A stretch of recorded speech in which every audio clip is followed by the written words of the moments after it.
My son woke up from a coma, looked straight at me and said, "Get out. This is all your fault. If it wasn't for your car, I wouldn't be here." 3 months earlier, I was the one sleeping on that plastic chair every night, washing in hospital bathrooms, selling my tools and my late father's watch to keep him alive. By the time he finally opened his eyes, I had nothing left except debt, a broken back, and hope. They took that too. It started with a birthday gift. It ended with my son believing I wanted him dead and my ex-wife's family treating me like a walking ATM with a murder weapon. Now I'm a 67-year-old grandfather who rewrote his will so none of them get a cent. Not my ex. Not her side of the family. Not the people who let my son think I tried to kill him. And I'm here to ask if I finally did the right thing. My name is Mark. I'm 67, a machinist by trade, retired on paper, still working part-time to keep the lights on. I have 2 kids and 1 granddaughter, Emma, my sunshine, 6 years old with missing front teeth, and a laugh you can hear across a playground. Emma is my older daughter's child. Ethan is my youngest. He'll always be my boy, no matter how tall he gets, no matter what he's said to me. When I picture him, I still see him as he was at 8, asleep in the back seat after a Little League game, chocolate ice cream on his cheek, his head lolling with each turn of the road. That's why I bought the car. He'd been talking about it since he was 14. Screenshots of models, messages with links, carefully prepared arguments about safety ratings and fuel efficiency. He worked part-time at a hardware store, saved a little. I promised him that if his grades held and he stayed out of trouble, I'd help him get something decent for his 18th birthday. Not a sports car, not something stupid. A safe, reliable sedan with airbags everywhere, and a safety rating that made me feel like I was wrapping him in bubble wrap every time he left the driveway. It was the first time since the divorce that I felt like I could give him something big. Something that said, "You matter. I see you. I'm proud of you." Linda, my ex-wife, called me an idiot when she found out. "You're encouraging him," she said over the phone, her voice sharp, the way it always got when money was involved. "You know he's impulsive. He'll drive too fast. He'll show off. This is not responsible, Mark." "He's been responsible for years," I said. "He works, he studies, he doesn't drink, doesn't smoke. And it's not a sports car. It's a sensible Toyota with more airbags than seats." "You're just trying to be the fun parent," she snapped, "like always." Maybe she was right. Maybe part of me did want to be the parent who didn't just lecture and say no. After the divorce, Linda got the house and primary custody. I got alternate weekends, holidays that moved like pieces on a board depending on her mood, and a garage apartment over a mechanic shop that smelled like oil and loneliness. I paid child support on time. I brought groceries when she said things were tight. I showed up to school events even when she forgot to tell me the exact time. I watched my son grow up in fragments and moments. The car felt like a chance to give him one whole thing. On the day of his birthday, I picked him up from school. His friends stood in a cluster, their hands in their pockets, pretending not to stare at the shiny silver sedan with the temporary plate. Ethan opened the passenger door, then froze when he saw the key on the dashboard and the envelope taped to the steering wheel. He peeled it off carefully, like it might break. "Happy 18th, kiddo," I said. His eyes filled with tears before he even opened the envelope. He read the card twice, then looked at me with a mixture of disbelief and something that nearly made my knees give out. Love. Pure, undiluted love. You bought it?" he whispered. "We bought it," I said. "You, me, and the bank. Full insurance. Nothing crazy. But it's yours."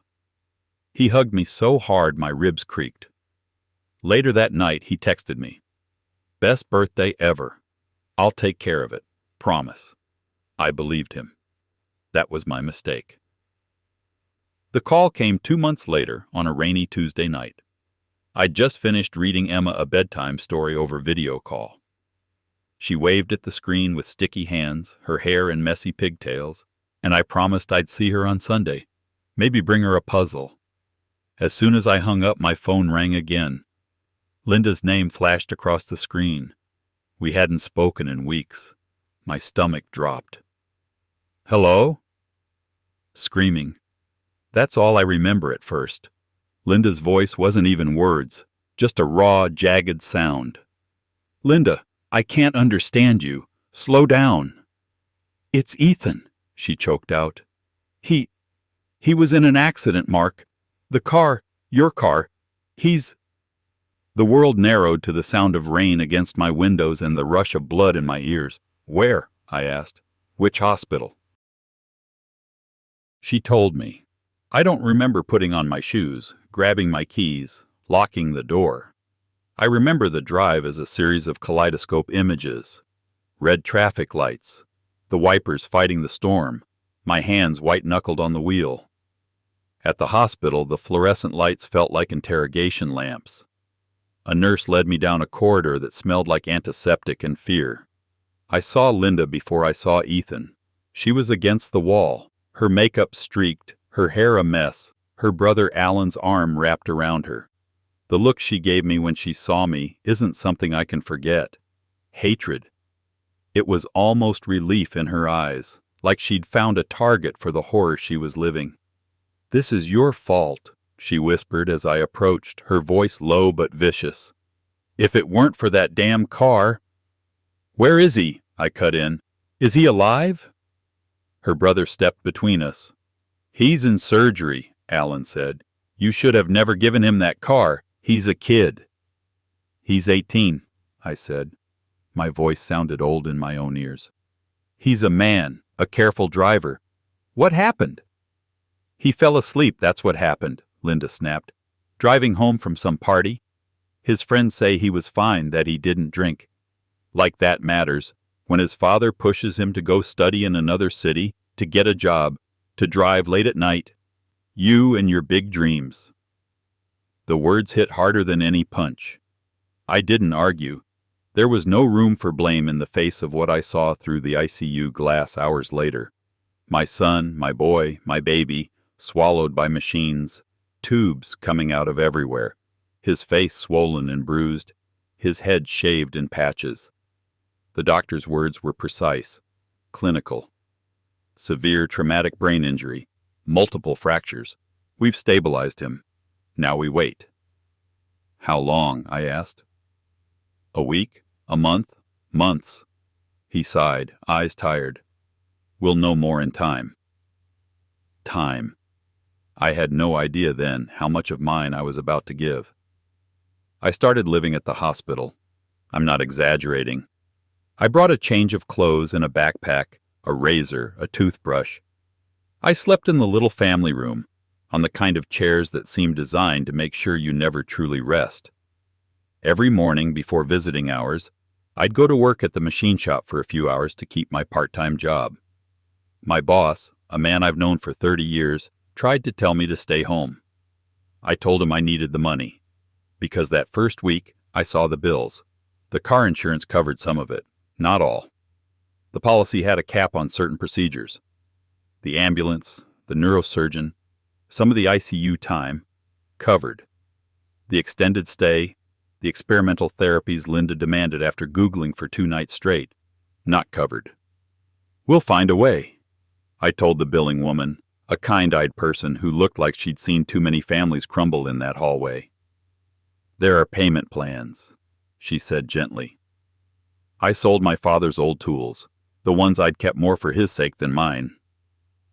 I canceled the small fishing trip I'd planned with Emma and my older daughter and used the refund for medication. I took out a personal loan with a punishing interest rate. Every day I came to Ethan's bed and talked to him. I told him about the weather, about Emma starting first grade, about how the guys at the shop missed him coming in on Saturdays to help and mess things up just enough to slow us down. I apologized for the car 100 times, even though I still believed it had been a good decision. "Wake up and yell at me about it," I whispered once, holding his cold hand. "I'd rather you hate me in person than lie here like this." Linda visited too, of course. She tended to arrive in a cloud of perfume and misery. Alan at her side. Sometimes her sister or mother trailing after her. Eyes red, arms folded. They cried loudly. They held each other. They always made sure someone saw them in the corridor. The first time I realized something was wrong was at a family gathering in the waiting room. Linda's cousin, Melissa, brought coffee and sandwiches. She hugged Linda dramatically, patted Alan's arm, nodded sympathetically when Linda explained to someone that she barely left the hospital, that she was exhausted, that she was taking on the burden of dealing with doctors and insurance. She didn't mention that I was the one speaking to the billing department, that my name was on the loan documents. It got worse. One afternoon, as I walked back to Ethan's room after a meeting with a social worker, I heard Linda's voice drifting from the family room. He was never really safe with Mark, she was saying, always pushing him into things he wasn't ready for, forcing him to go to college in another city, to work those late shifts, to drive home tired. A murmur of agreement rose. I stopped in the doorway, unseen, half hidden behind the frame. "Come on, Linda," Alan said, playing his role well. "We can't blame him for everything." "I can," she said. "If it weren't for that stupid car he bought, nothing would have happened. He wanted to play hero. Now look at my baby." "He always pushed Ethan into risky stuff," her mother chimed in.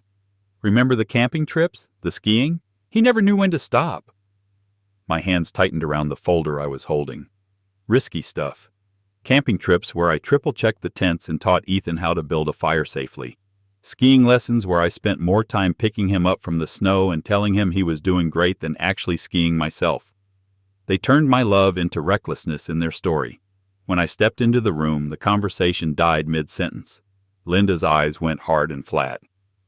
"Oh, you're here," she said. "I brought the updated statements," I said quietly.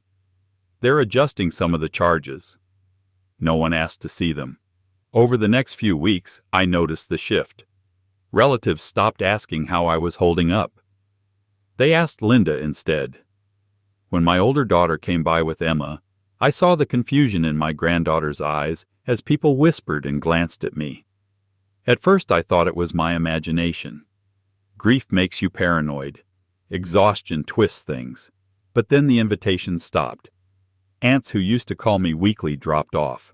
A family barbecue I'd been told was happening sometime soon suddenly didn't have room for me because it would be too hard with everything going on. The only thing anyone was consistent about was sending me information on more treatments, more options, more things to pay for. "Ethan needs the best," Linda would say, her voice soft but insistent. "You owe him that much, Mark, after what you've done." What I'd done. The second hook in all this, the moment the floor disappeared, came when Ethan finally opened his eyes. It was 3.5 months after the accident. By then, I'd exhausted my savings, maxed out a credit card, and taken overtime shifts whenever my body allowed.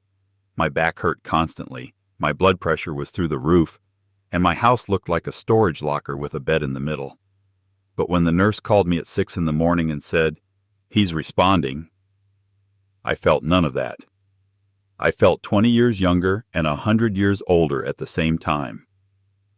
I ran to the hospital. Literally ran like some fool in a movie.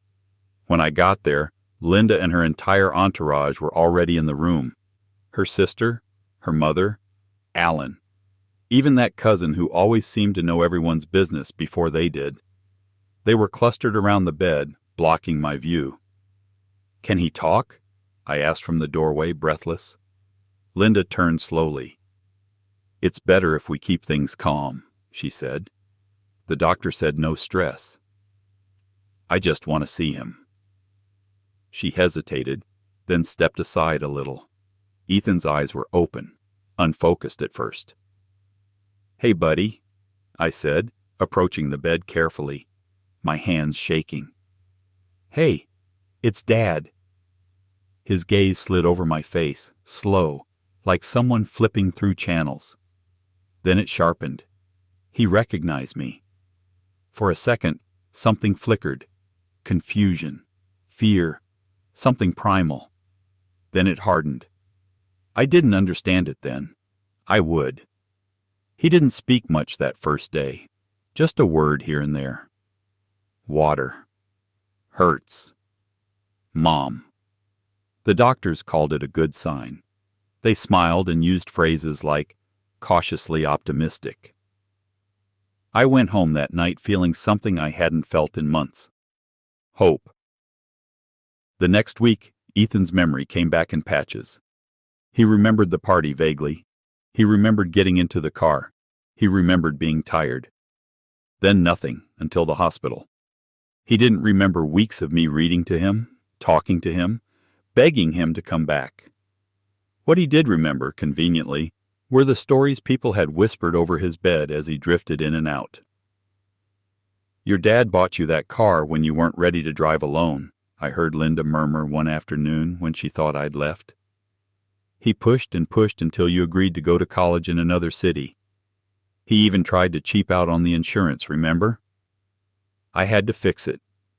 That's why you're here, baby. That's why you got hurt." I knew that last part was a lie. I had the policy in my glove compartment with my signature and the full coverage details, but Ethan didn't know that. "He wanted you to man up," Alan added once, his tone the fake gentle one he used when he wanted to sound wise. "Didn't matter if you were tired. He made you drive anyway." I didn't. Ethan had insisted on the car that night. He'd texted me that he was staying at a friend's and would drive home in the morning. Somewhere along the way, he'd changed his mind. None of that seemed to make it into the bedside narrative. One afternoon, I walked in as Linda was telling him that the only reason he was still in the hospital was because your mom fought for the best care. Your dad wanted to settle for whatever the insurance covered. Ethan's eyes flicked to me as I stepped into the room. They were cold. "Hi," I said, forcing a smile. "How are you feeling today?" He stared at me for a long moment. Then he spoke, his voice rough from disuse but clear enough. "Get out." I blinked. "Ethan, This is all your fault," he said louder. "If it wasn't for your car, I wouldn't be here. I wouldn't have—" His hand shook as he gestured weakly toward his legs. "The cast, the scars. You and your stupid dreams. Just get out." The words hit deeper than any insult I'd ever heard in my life. I looked at Linda. She didn't look surprised. If anything, there was a flicker of satisfaction at the corner of her mouth that she quickly smoothed over. "You hurt him," she said quietly. "He doesn't want to see you. It's better for his condition if you stay away. The doctor said he needs calm." I swallowed hard. "I've been here every day," I said, my voice barely more than a breath. "I've been paying—" "This isn't about money," she snapped. "This is about our son. He's traumatized. And frankly, Mark, what did you expect after everything you've done?" I don't remember leaving the room. I remember the hallway tilting slightly. I remember the vending machine humming beside me as I stood there with my hands empty, unsure of what to do with them. I remember the nurse, the one who'd always smiled at me, glancing away as she passed. That was rock bottom. No cinematic moment, no dramatic rainstorm, just a slow, grinding despair. I stopped sleeping at the hospital after that, not because I didn't want to see my son, but because Linda made it clear that she would call security if I insisted on upsetting him. "That's his trauma talking," my older daughter said over the phone when I finally told her. "Mom is feeding him garbage. He'll realize one day." "Will he?" I asked. Meanwhile, the bills didn't care who Ethan blamed. The hospital called.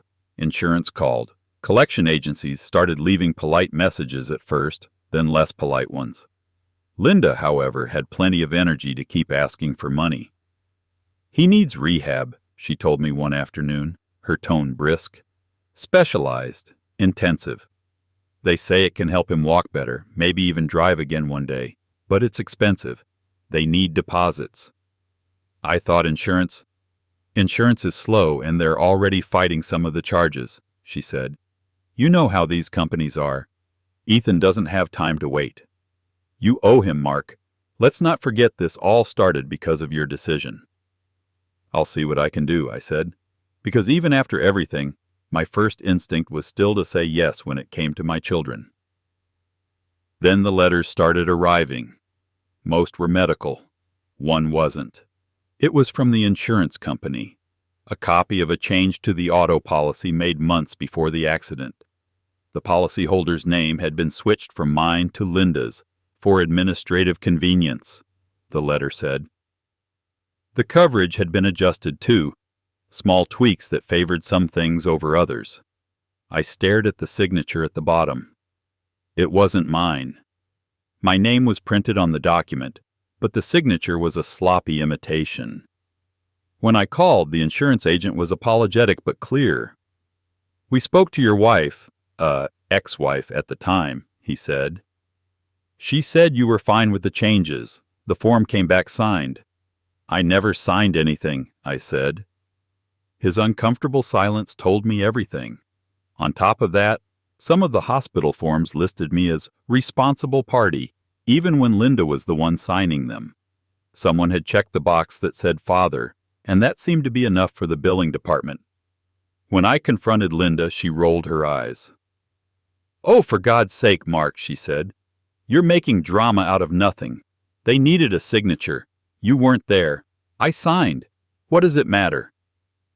"It matters when they're sending bills in my name," I said, my hands shaking. "It matters when you're taking credit for fighting for our son while I'm selling everything I own." "I'm doing emotional labor," she said coldly. "You're doing what you should do as a father. Don't expect applause for that." It clicked then.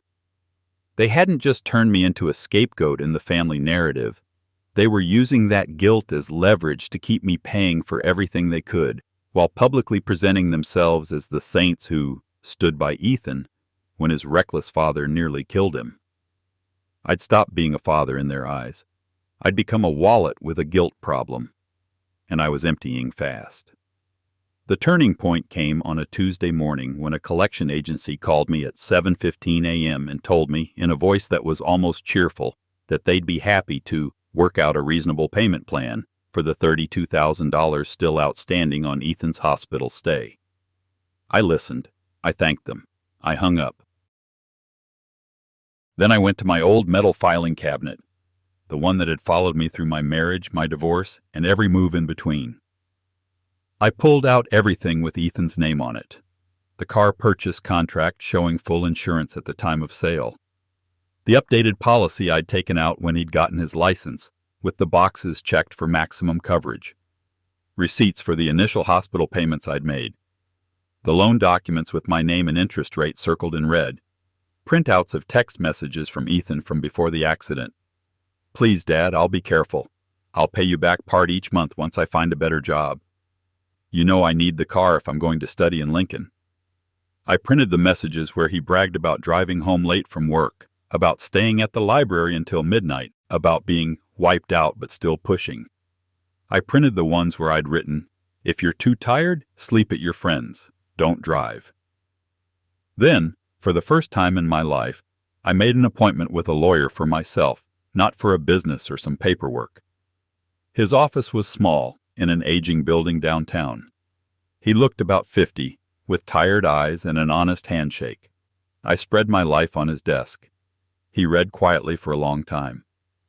"You've been generous," he said finally. "That's one word for it," I replied. "You're not legally required to pay most of this," he continued. "Your son is an adult. The accident was his responsibility. The hospital can bill you if you sign as guarantor, and insurance covers what the policy covers. Everything else they can ask, but they can't force beyond what you agreed." "I thought I had to," I said slowly. "I thought, as his father?" He shook his head. "There's what's legal and what's moral," he said.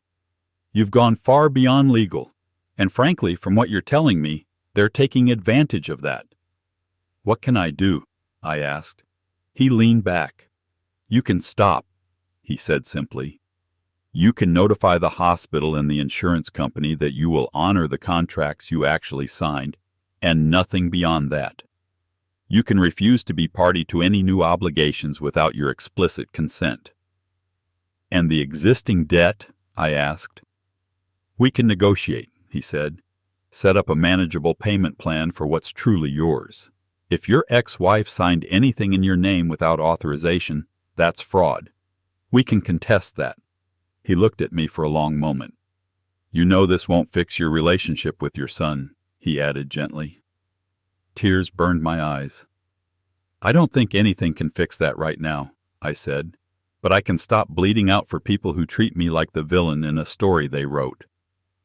For the first time in months, I walked out of an office feeling less powerless. The revenge I chose was quiet, methodical, and completely legal. First, I wrote letters, carefully worded, reviewed by the lawyer, sent by certified mail, to the hospital and the insurance company. In them, I stated the facts. I would honor the original car insurance policy I had taken out and pay whatever portion of Ethan's ongoing care that policy required from me. I would honor any hospital bills I had personally signed for, within a reasonable payment plan according to my income. I would not be responsible for any form signed without my knowledge, nor for any additional treatments or facilities Linda chose that went beyond what our coverage allowed. All communication about payment was to go through me directly, not through Linda or any third party claiming to speak on my behalf. Then I called Linda. I didn't yell. I didn't accuse. That's what she expected. "I'm not sending you money directly anymore," I told her. "If you have invoices, email them to me and I'll pay the providers what I'm legally obligated to pay. Nothing more. No more extras.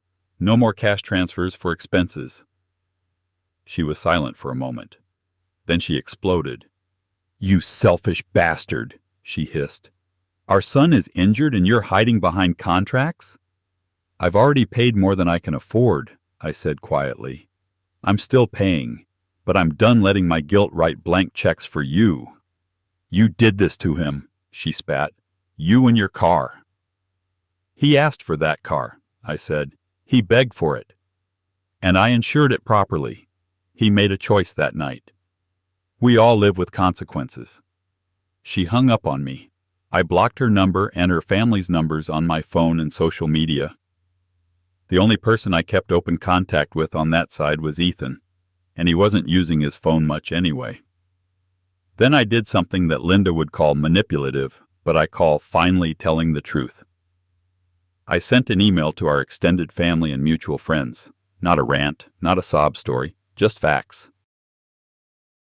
In it, I attached redacted copies of the car purchase contract, the insurance policy, the hospital receipts, the loan documents.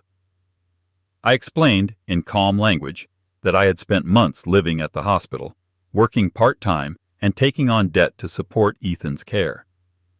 I mentioned, briefly, that there had been some misinformation spread about me cheapening out on insurance and forcing Ethan to drive. I simply wrote, "Here are the documents. Draw your own conclusions." Some people never replied. Some sent short messages of support. One of Linda's own cousins called me and said very quietly, "I'm sorry, I didn't know. She made it sound like you'd abandoned them." The last piece of my plan was the hardest. I made an appointment at the bank with the officer who'd helped me set up my modest investments and my will back when I thought my biggest worry would be outliving my savings. We sat in a little office with frosted glass walls. "I need to change my will," I said. He pulled up the file. "Right now, everything goes to your children, divided equally," he said. "Is that still what you want?" It should have been. The father I thought I was would have said yes, even then. Instead, I said, "No. I want my granddaughter Emma to be the primary beneficiary of what little I have, and my older daughter, who has actually been there for me. I want to explicitly exclude my ex-wife and her immediate family from any inheritance, including anything they might try to claim on Ethan's behalf while he's not speaking to me." The banker hesitated. "You understand this might cause conflict," he said. "My ex-wife and her family already turned my son against me and used my money while calling me a killer," I said. "The conflict has already happened. This is me deciding where the pieces fall when I'm gone." I also added in a clause that a portion of my estate, however small, would go to a charity that helped families pay for medical expenses after accidents. I figured if my money couldn't help my own son without being twisted into a weapon, maybe it could help someone who didn't see me as a monster.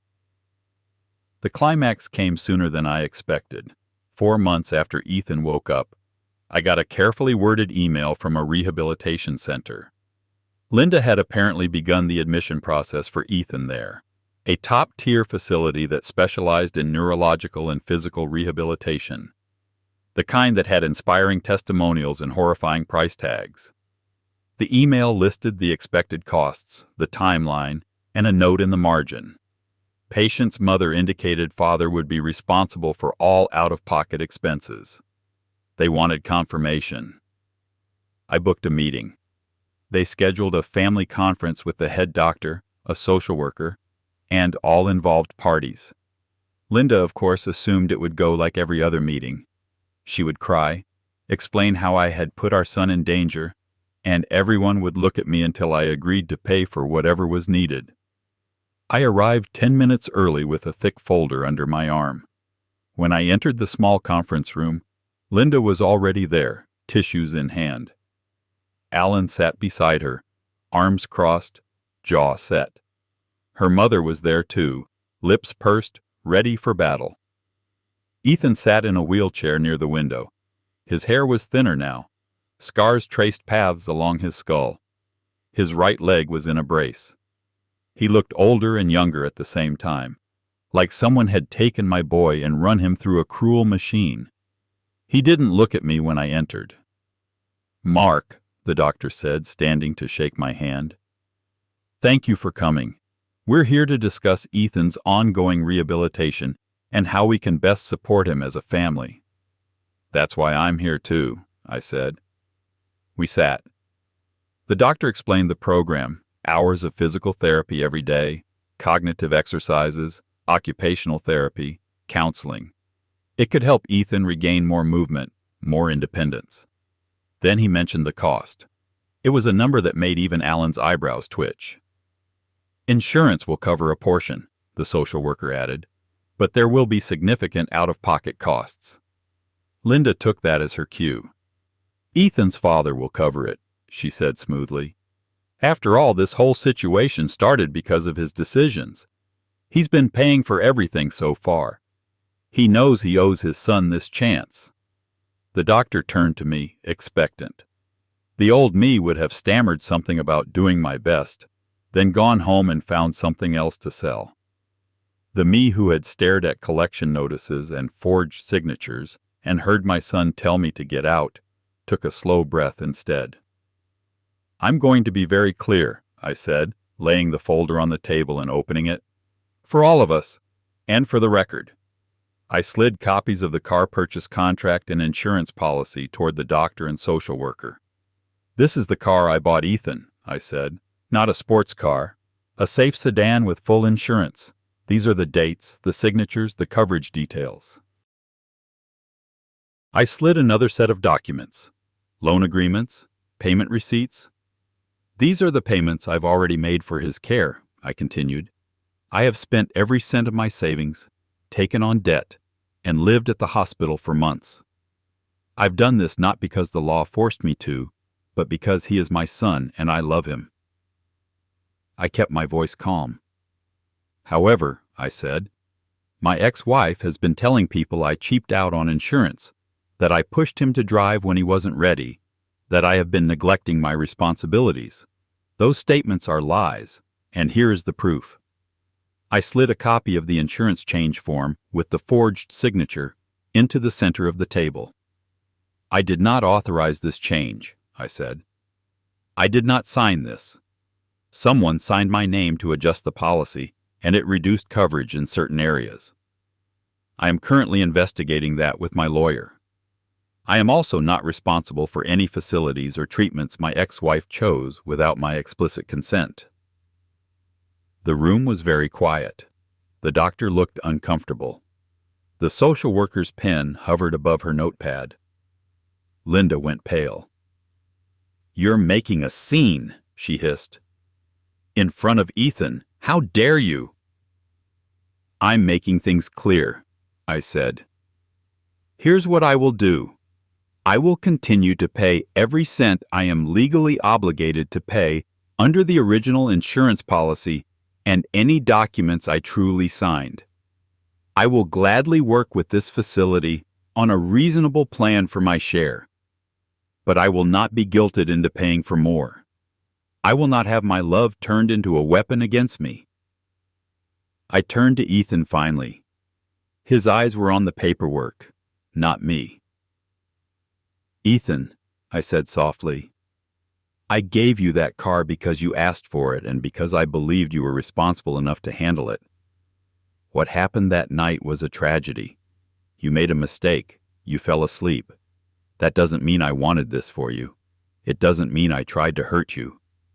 His jaw tightened. Mom said, he started. I know what your mother said, I cut in gently. I'm not asking you to pick between us. I'm asking you to look at the documents and the timeline. Ask yourself who was here every day when you were asleep. Ask the nurses who washed your hair and held your hand. Not for praise, just for the truth. Alan slammed his palm on the table. This is disgusting, he snapped. He's trying to turn you against your mother, Ethan, to save his own skin. I didn't look at him. I'm done being your villain and your wallet, Alan, I said quietly. If you're so horrified, maybe you and your family can start contributing financially instead of just contributing opinions. Linda shot to her feet. How dare you? Sit down, her mother said suddenly. We all looked at her. She was staring at the forged signature, her lips pressed tight. Linda, she said slowly, did you sign his name? Linda's cheeks flushed a deep red. I did what I had to do to get our grandson the best care, she said. He'd have dragged his feet and argued about costs. I protected Ethan. At the cost of other people's money, I said. Mine. Money you then used to claim you were the only one fighting for him. The doctor cleared his throat.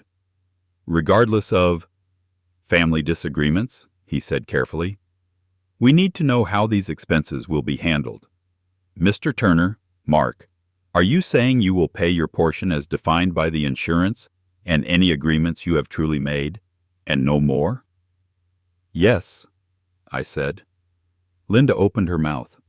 Before she could speak, Ethan whispered, How much have you paid? Everyone turned to him. What? Linda said. How much has he already paid? Ethan repeated, his eyes on the stack of receipts. I pushed the folder slightly toward him. More than you'll ever know, I said. And I'd do it again if I thought it would bring you back to me. But I will not destroy what's left of my life to maintain a lie about who I am and what I've done. He swallowed, his gaze flicking over the documents. There was a long silence.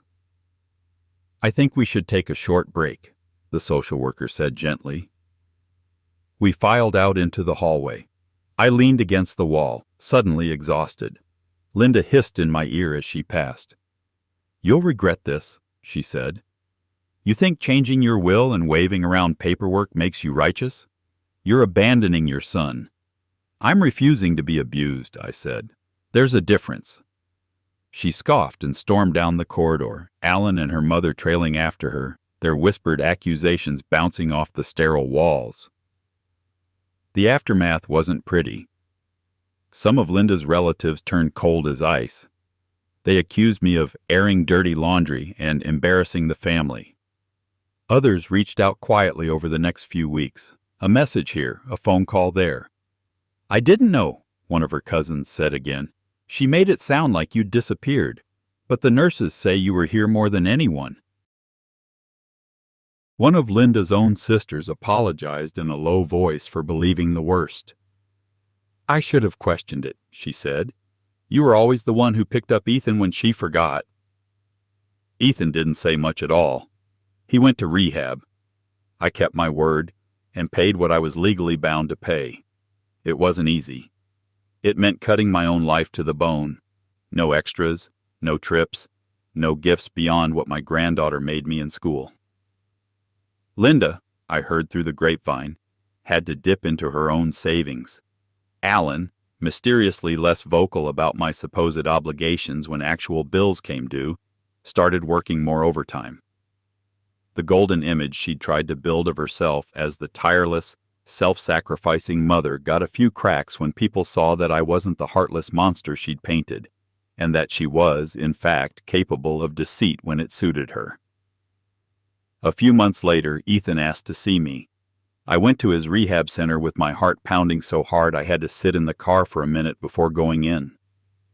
He was in the courtyard, a blanket over his legs, a book closed in his lap. "Hi," I said, sitting on the bench across from him.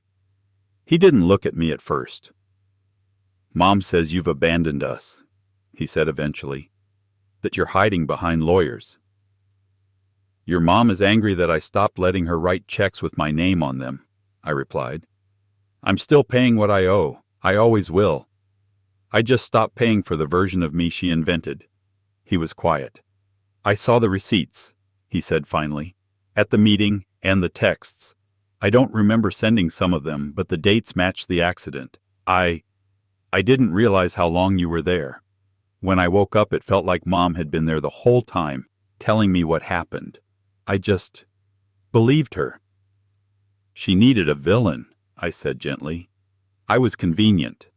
He swallowed. When I see the car in my head, I think of you handing me the keys," he said. "I think of that night. And I'm angry. I know it's not rational, but I can't help it." "I know," I said, "and you have every right to your feelings. You lost a lot. You're allowed to be angry. Just aim it at what really happened, not the easiest target." He looked at me then, really looked. "Why did you stop paying more?" he asked quietly. "If you love me?" "Because loving you doesn't mean letting other people destroy me with my own guilt," I said. "Because if I keep being the villain in everyone's story, there's no room left for me to be your father. Just a cautionary tale and a bank account." I took a slow breath. "I changed my will," I added. "Most of what I have will go to Emma and your sister, to people who haven't used my love like a weapon. You're not cut off because I hate you.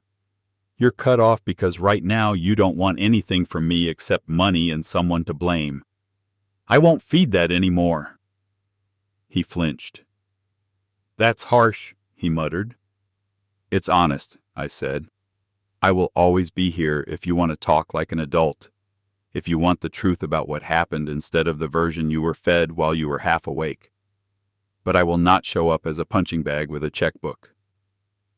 He stared at his hands. "I don't know what to do with that," he admitted. "You don't have to know today," I said, standing. My knees protested. "I'm not going anywhere.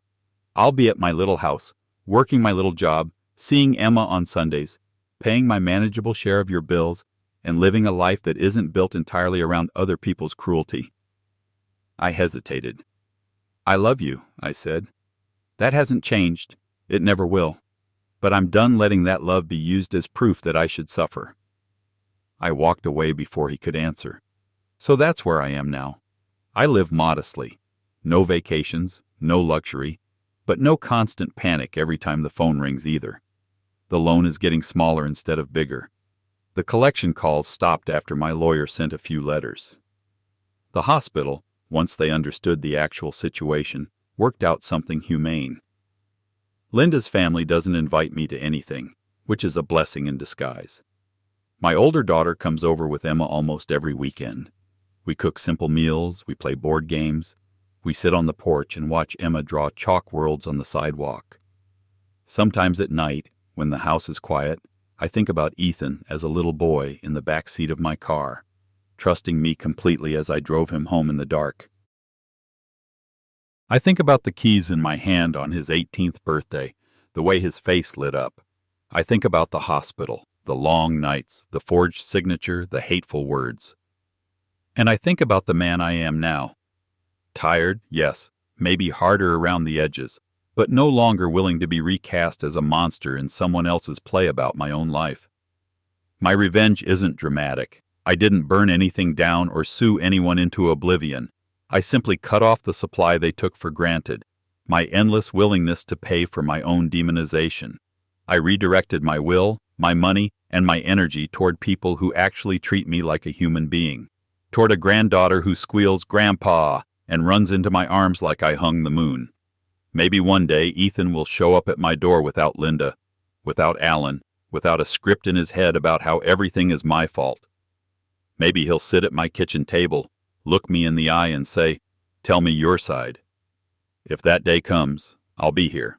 Until then, I refuse to destroy what's left of my life to buy forgiveness for a crime I didn't commit. So here's my question to you, strangers on the internet. Do you think I did the right thing by cutting them off financially and changing my will? How would you have handled this if you were in my place?